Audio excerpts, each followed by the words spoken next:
is Ashantae Green. She is the sustainability manager for the city of Jacksonville.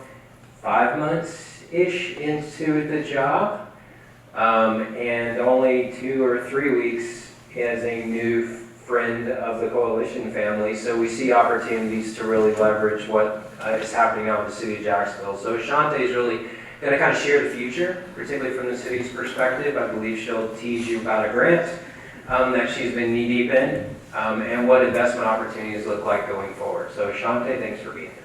Thank you.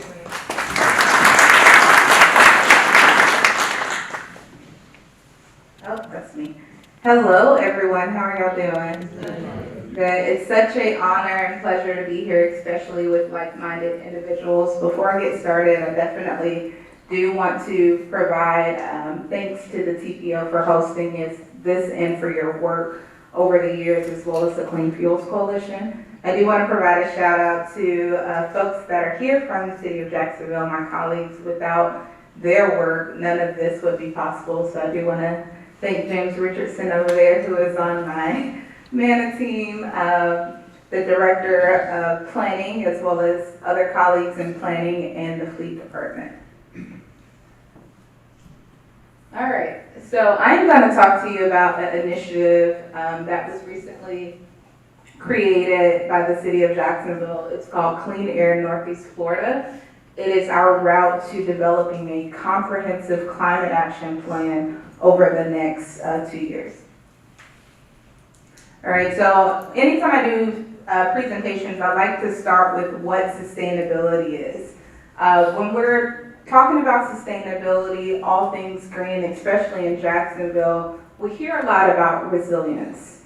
The city of Jacksonville hired a chief resilience officer about 2 years ago, Ann Colony. She's been doing a lot of great work, especially when it comes to our risk when it comes to flooding and extreme heat. I was just hired November 1st of last year to lead sustainability, specifically focused on the reduction of greenhouse gas emissions, climate action, and environmental stewardship within the community. So that also goes into high-performing buildings, green buildings, solar, electric vehicles, and all things green, and trees, of course. So sustainability, I have 10 years of experience in the construction industry, and I'm one of those people that really believes in true sustainability. We have to be in harmony with the planet, but we also have to think about all that inhabits it. So the people, the animals, biodiversity, but as I am also someone here that's representing a government, we have to really look at profit and fiscal responsibility as we think about stewarding taxpayer dollars. All right, so I'm not going to spend too much time on greenhouse gases. Chief Sunil really shared about that before, and we talked a lot about different gases. Specifically, with this process, we're looking at the different scopes of gases, 1, 2, and 3, and some of those are listed here. So just to give you some background on how this came to be, the city of Jacksonville was awarded a $1 million award from the EPA for the Climate Pollution Reduction Grant. So this is a little bit of that money that we're talking about that helps with the ROI conversation or argument, if you will, as to what makes the transition to clean fuels or electric hard sometimes. This pot of money is a part of the IRA package. It's a $4.6 billion investment that requires zero city match. So we were one of the little blue dots there that received this grant award for phase 1 for planning. As you'll notice in the gray, Florida was one of 4 states that rejected the money. In that way, it's allowed for our planning to be a little bit easier, because as we go to compete for phase 2, we're not trying to figure out what the state is doing or trying to compete for the same pot of money. So we've been doing the best we can. As I talk about Clean Air Northeast Florida, the initiative, the city of Jacksonville is leading this, but over the last few months of me being here, I've really been leaning on a coalition of partners and people that are already doing the work.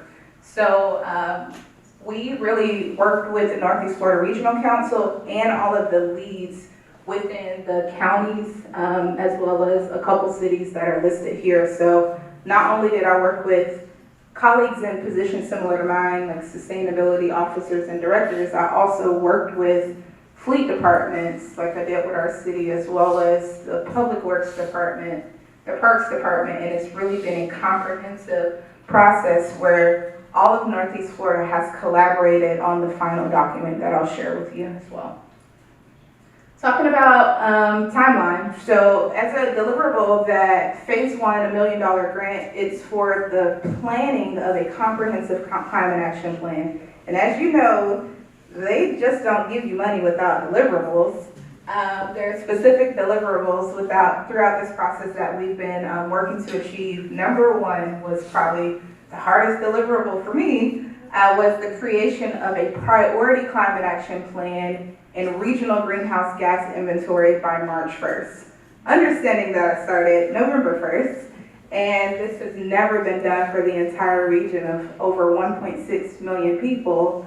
It was pretty difficult, but I'm proud to say that we delivered on that grant, on that deliverable on time, and that draft of that document is available on the website that I'll share with you.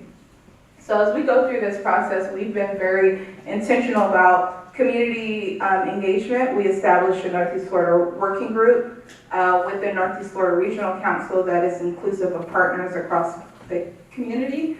We've had a number of public meetings and virtual meetings that we branded together for tomorrow so that everyone can be a part of the collaboration. As we talk about moving on to phase two, the deadline for that grant is April 1st, and that is a pot of money for awards from anywhere from $10 million to $200 million. And I'll share a little bit about what our application looks like. And we'll know if we got the award in summer, so that'd be great. So this is the document that I shared with you, and these are all of our partners down here. So that's St. Johns County, Nassau County, Clay County, City of St. Augustine, the City of Atlantic Beach, the City of Palm Coast, and the City of Jacksonville. We also have an amazing consulting group made up of Hanson Professional Services, Acuity Design, as well as Fuse and ICLEI. So as we talk about what we were able to accomplish over the last couple months, we reached out to every single partner that we could think of to get data on their greenhouse gas emissions. A lot of this data was publicly accessible through the EPA and certain tools that we use, but we did explicit requests to certain individuals. We worked very closely with JEA. We also made requests to others. So as you look at the Northeast Florida, when you look at greenhouse gas emissions, number one emitter, if you look at the combined area, I'm gonna take this mic off. The combined area, it is buildings.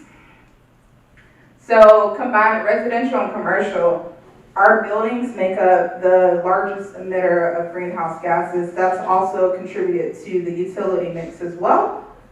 Secondary is transportation, but if you look at transportation by itself, it is our largest. So I'm so excited to be here because every single one of you in this room has a part to play to bring that down, and that directly impacts health of the people that live here in our community.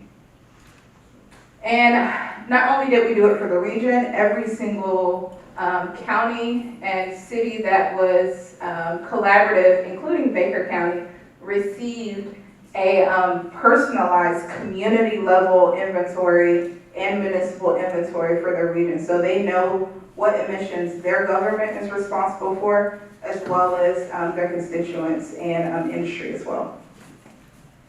So as we talk about the priority climate action plan, we are about to kick off after April 1st, the comprehensive planning process that's gonna take a year and a half. But within the priority climate action plan, we really did a lot of research to lean upon the partners that are already doing the work and plug in their plans and priorities that they've set. So within the transportation sector, we did it for all the sectors, but I'm gonna focus on two because those are the grants we're applying for.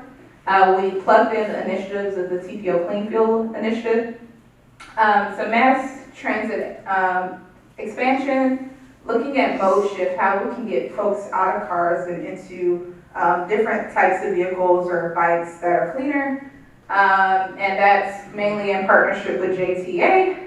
We looked at bicycle and pedestrian programs. We have an amazing department in planning, Matt Fall, who focuses on that, and transition of fleet to EV. For the purposes of this grant, this is looking for transitions that will make the highest reduction in greenhouse gases, and it pays the cost for the ROI. So for the purposes of this grant, we focus on EVs.